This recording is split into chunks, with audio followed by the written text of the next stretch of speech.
Day 17, and we're still on Genesis 6:5. The Lord saw how great was man's wickedness on earth, and how every plan devised by his mind was nothing but evil all the time. And in the last video, they linked this up with Hasatan, the angel of death, and the Yetzer Hara, or the evil inclination. And here's another translation. And the Lord saw that the evil of man was great in the earth, and every imagination of his heart was only evil all the time. And here's a source, Mishnah Torah on repentance. I'm going to read this.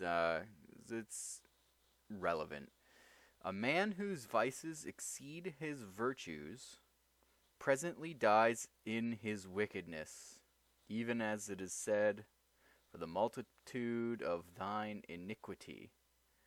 So is a state whose vices exceed presently destroyed, even as it is said, because the cry of Sodom and Gomorrah is great.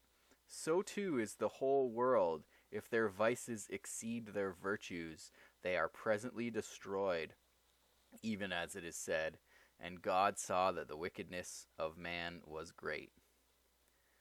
But the weighing of this is not according to the number of virtues and vices, but according to their magnitude. So we're talking here about your good deeds and bad deeds, and it's not necessarily the number, but their magnitude or their quality or their worth. Some vices are worse than others. There is virtue that overbalances many vices, even as it is said, because in him there is found some good thing.